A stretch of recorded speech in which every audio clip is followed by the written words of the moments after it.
BCCIৰ যিটো আমাৰ technical team আছে সেই টিমটোৱে অলৰেডি এছিয়ে ষ্টেডিয়ামটো পৰিদৰ্শন কৰি গৈছে আৰু তেওঁলোকে পৰিদৰ্শন কৰি আমাৰ ইয়াতে যিখিনি ফেচিলিটিজ আছে গোটেইখিনি ফেচিলিটিজ আপ টু ডেট হৈ আছে।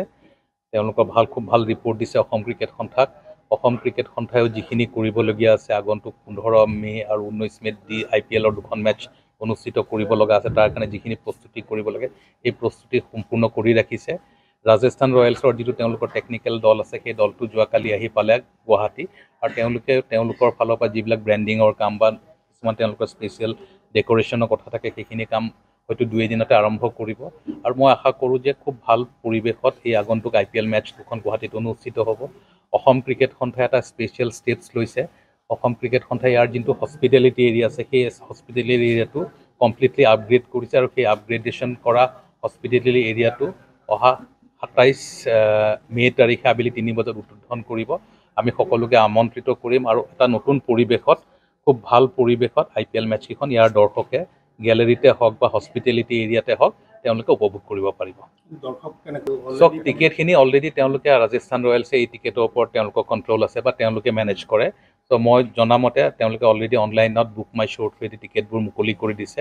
মই আশা কৰোঁ যিটো ধৰণে আমি টেলিফোন পাই আছোঁ সকলো অসম ক্ৰিকেট সন্থাৰে হওক বা মই BCCIৰ কৰ্মকৰ্তা যি গুৱাহাটীত থাকোঁ যথেষ্ট ফোন আহি আছে খেলৰ টিকেটৰ কাৰণে আৰু যিহেতু আজি এদিন আগত অনলাইন কৰি দিয়া হৈছে মই ভাবোঁ যে 2 দিনাখনে খুব ভাল দৰ্শকৰ সঁহাৰি হ'ব আৰু it will B A full house. খেলুৱৈসকল কেতিয়া আহিব একজেক্টলি মই আপোনাক ক'ব নোৱাৰিম, কিন্তু 12 তাৰিখে ৰাজস্থান ৰয়েলছৰ লাষ্ট মেটচখন আছে চেন্নাইত বিফৰ কামিং টু গুৱাহাটীত আছে 15 তাৰিখে। চ' টেকনিকেলি চাবলৈ গ'লে 12 তাৰিখে যদি চেন্নাইত মেটচখন খেলে চ' 13 তাৰিখে ইয়ালৈ আহিব। প্ৰথম মেটচখন 15 তাৰিখে খেলিব আৰু ছেকেণ্ড মেটচখন 19 তাৰিখে খেলিব আৰু 20 তাৰিখে যাবই লাগিব কাৰণ 21 তাৰিখে যদি প্লে অফত তেওঁলোক কোৱালিফাই কৰে 21 তাৰিখৰ পৰা প্লে অফ মেটচবোৰ আৰম্ভ হ'ব। চব অসম ক্ৰিকেট সন্থাই এইটোত বিশেষ কৰিবলগীয়া নাথাকে কাৰণ এইটো এটা IPL ফ্ৰেঞ্চাইজি ক্ৰিকেট BCCI পাতে। চ' এইটো কোনো এখন বাইলেটাৰেল চিৰিজ নহয়, সেইকাৰণে অসম ক্ৰিকেট সন্থাই বা অন্য কোনো ষ্টেট এছ'চিয়েশ্যনে খুব এক্টিভলি ইনভলভ নহয় IPL খেলত। আৰু তথাপি মই ভাবোঁ যে অসম যিহেতু এটা খুব আলহী পৰায়ণ প্ৰদেশ আমাৰ এইখন, আমি সদায় হস্পিটেলিটিত আমাৰ নাম আছে, নিশ্চয় অসম ক্ৰিকেট সন্থাই কিছুমান ষ্টেপছ ল'ব আৰু মই ভাবোঁ যে সেইখিনি আপোনালোকক সময়ত জনাই দিয়া হ'ব। মই নিজে গৈ যোৱাকালি ফিল্ডখন চাইছোঁ, ফিল্ডখন একদম আপ টু ডেট ৰেডি হৈ আছে, মেটচখন এনি টাইম পাতিব পৰা হৈ আছে আৰু BCCIৰ জনো চিফ কিউৰেটৰ আশিষ ভৌমিক ডাঙৰীয়া তেওঁ 2 দিনতে আহি পাব। তেওঁ দুবাৰ আহিব ইয়ালৈ, এবাৰ প্ৰিলিমিনেৰী ইনস্পেকশ্যনৰ কাৰণে আহিব আৰু তাৰপিছত তেওঁ যেতিয়া খেল হ'ব তেওঁ ইয়াতে থাকিব।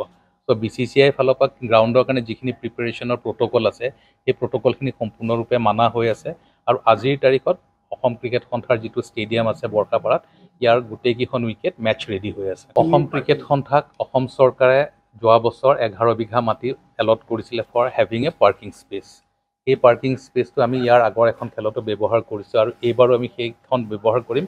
বাট সেই এডিশ্যনেল যিখিনি পাৰ্কিং স্পেচ আছে তাতে প্ৰায় 700 গাড়ী পাৰ্কিং কৰা ব্যৱস্থা কৰা হ'ব, কিন্তু সেই পাৰ্কিং স্পেচলৈ যিটো ইনগ্ৰেছ বা আউটগ্ৰেছ কৰাৰ ৰাস্তা আছে সেইটো যথেষ্ট বহল নহয়। সেইটো আগন্তুক দিনত PWD আৰু অসম ক্ৰিকেট সন্থাই কিছুমান নিজৰ ভিতৰত আলোচনা বিলোচনা কৰি সেই পেৰিফেৰী ৰোডকেইটা ডেফিনেটলি এক্সটেণ্ড কৰিব লাগিব। কিন্তু এইবাৰো আমাৰ যিখিনি এই খেলখনৰ লগত জড়িত হ'বলগীয়া ভেণ্ডাৰ্ছ থাকিব বা টেকনিকেল ষ্টাফ থাকিব তেওঁলোকৰ গাড়ীখিনি আমি তাতে পাৰ্কিং কৰাৰ ব্যৱস্থা কৰিম আৰু এনেই আন হিচাপে যিখন আমাৰ NXC গ্ৰাউণ্ড আছে সেই NXC গ্ৰাউণ্ডত আমি প্ৰায় 300 মান গাড়ী পাৰ্কিঙৰ ব্যৱস্থা কৰিব পৰা অৱস্থাত প্ৰত্যেক বছৰে থাকে। এই বছৰো গুৱাহাটী ট্ৰেফিক পুলিচৰ লগত আলোচনা কৰি পেলাই ইয়াৰ ট্ৰেফিকৰ বা পাৰ্কিঙৰ মেনেজমেণ্টটো আমি ফাইনেলাইজ কৰিম।